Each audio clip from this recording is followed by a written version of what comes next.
Welcome to Stache Sports Episode 12. Terry Bradshaw, he won number 12 and was one of the greatest Steelers quarterbacks to play. I think he's the original TB12, even though everybody thinks it's Tom Brady. But that's just a little inside joke. Tom Brady is a good football player too. Last night, the Indianapolis Colts played the San Francisco 49ers. 44-year-old quarterback Philip Rivers looked okay in the first half and then started showing his age in the second half. But he had a decent drive and kept driving down the field. Even though the Colts are now out of the playoffs, Philip Rivers has looked okay in this time being. I mean, I guess it's nice to come off the couch sometimes when you're retired and you're 44. But maybe he should have stayed retired, but at least he's a team. At least it shows his leadership skills to try to lead a team to try to make the playoffs, even if he came up short. But we'll see if he plays the rest of the season now since the Colts are out of the playoffs. The Colts play the Jaguars next week, so we'll see if he plays. But good job for him for coming back. It's kind of funny when they showed his press box. They showed his press box and it's his wife and all his kids because he has so many kids. But it's nice he came back for a little while, even if it didn't turn out the way he wanted it to turn out. At least he gave it a try at 44 years old. So good for him. But with the Colts losing last night, that made way and made the AFC postseason a lot clearer now, as teams like the Buffalo Bills, the Jacksonville Jaguars, and the Los Angeles Chargers all clinched playoff spots. Also, this past week, the Patriots clinched a playoff spot in the AFC North and the AFC playoffs as well. And like I said last week, the Denver Broncos already clinched a playoff spot. But let's talk about the Jaguars a little bit here. The Jaguars were 4-11, I think, or 4 wins last year, and turned the season around this year. They were one of the top picks. They lost their GM They fired their general manager last year. They got Gladstone, I think it's a new general manager. They got Cohen, that's a new coach. But they had turned around quite well. Last year, Cohen was the offensive coordinator for the Tampa Bay Buccaneers and made Baker Mayfield looked really good at quarterback, and Baker Mayfield had one of his better seasons when he was the offensive coordinator for the Buccaneers. Even though Baker Mayfield was having a decent season still, he had a good season last year, Cohen. But last year, Trevor Lawrence didn't look good at all. It wasn't looking like that good at all. But these past few weeks, Trevor Lawrence has had quite a turnaround in wins. Has had quite a turnaround this year and has been playing better the last few weeks. Has been playing better the last few weeks. Has been playing better. And the Jaguars during the trade deadline got Jacoby Myers, who I wanted the Steelers to get so they can have a number 2 receiver. And they re-signed Jacoby Myers, and Jacoby Myers has helped the Jaguars look a little better this year. Surprisingly, last week they beat the Broncos, who are the number 1 seed this week during the playoffs.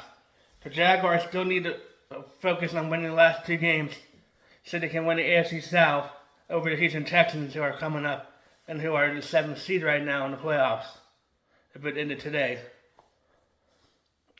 And the Steelers still need to beat the Browns or have the Ravens lose to the Packers on Saturday Night Football for the Steelers to make the playoffs.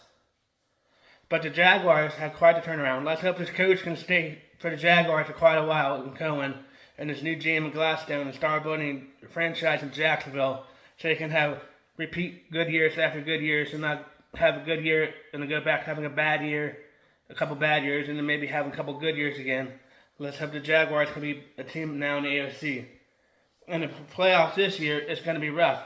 Maybe the Buffalo Bills might finally be able to win a Super Bowl after losing 4 Super Bowls. They might be able to finally win a Super Bowl because the Kansas City Chiefs aren't in the playoffs this year, and the AFC is wide open in my opinion. And maybe it's finally and Josh Allen is playing like an MVP quarterback right now, so maybe it's his time to finally shine. Even though I want my Steelers to win the Super Bowl if they make the playoffs, but we'll see. We'll get to that discussion later on when the playoffs are officially set, and I make my predictions. But Los Angeles Chargers, are looking pretty good under Harbaugh, who used to coach at Michigan, and they're in the playoffs this year too. So that's going to be 2 teams at the AFC West this year, the Chargers and the Broncos.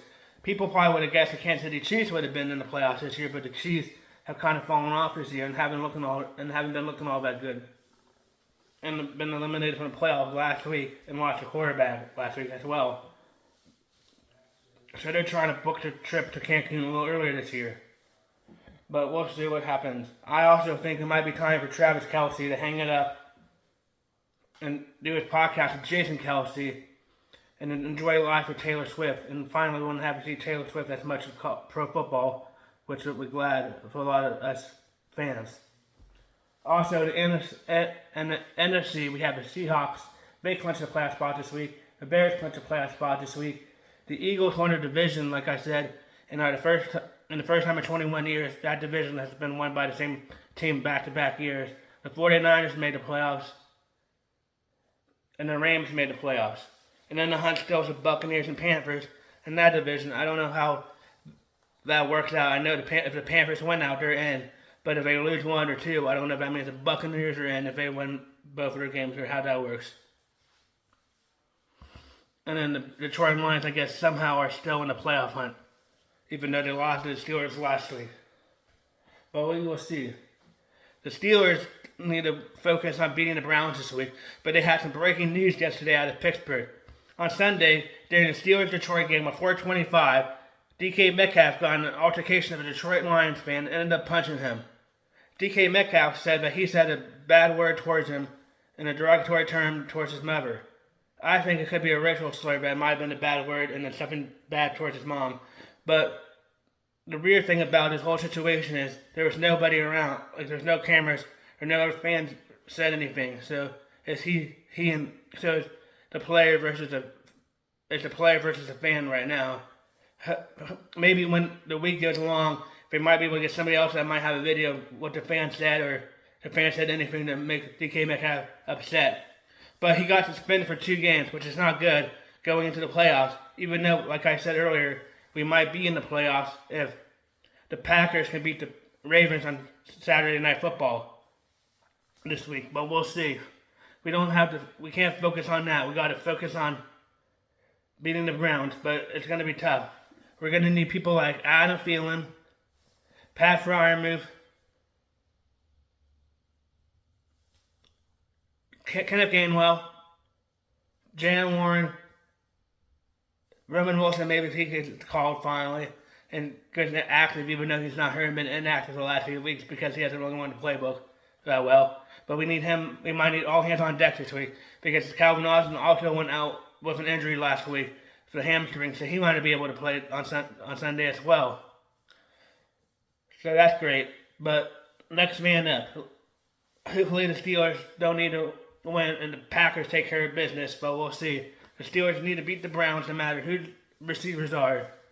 If they want to show their playoff team, they need to have a next man up mentality for this time. Even if it's a suspension or injury, you got to have a next man up. Tonight, the Pittsburgh Penguins play the Toronto Maple Leafs in Toronto, Canada. After having an 8-game losing streak and a bad skid, the Penguins finally won a couple nights ago, where Sidney Crosby became the all-time scoring leader in Penguins history. Let's hope the Pittsburgh Penguins can continue their winning ways tonight against the Toronto Maple Leafs, and that their goaltending help is good, and the defense shows up from the last game. But they won, even though they won in overtime. But they need to start getting more points now, as the season's getting longer, or shorter, as the season gets longer. The Penguins need to keep getting points so they can maybe make a playoff spot near the end of the playoffs. But hockey is still far away. I think they might be taking a break too in hockey soon for the Winter Olympics, where Team Canada might have Sidney Crosby. But I hope Team USA can win this year, because Team USA needs to bring home the gold for America. If our NHL players can go over there, which I believe they can, the USA's team is starting to get stronger in hockey. But even though Crosby plays for Canada, let's hope he can score a couple goals tonight for the Penguins, and the Penguins can beat the Toronto Maple Leafs in his home state. Come on, Crosby. Let's make some more history tonight. Let's make more history tonight. Later on today, it's the Mike Tomlin press conference show, I wonder if he'll say anything about the DK Metcalf situation, or if he's even allowed to say anything about it. Hopefully we can get people like Nick Herbig back this week, TJ Watt back, Isaac Salomalu back, maybe Pete, but who knows. Dylan Cook has been looking really good in his place for injured Broderick Jones and Pete now, but Dylan Cook has been looking really good in the offensive line. Hopefully Isaac Salomalu can come back, but Anderson looked really well last week when he started getting used to more of the plays after the game went along. He looked a lot better than he had in previous possessions. But he looked a lot better last night in the game. This is Stache Sports signing off. Thank you for watching. Please subscribe and leave comments about what you want me to talk about in future videos. This is Stache Sports signing off.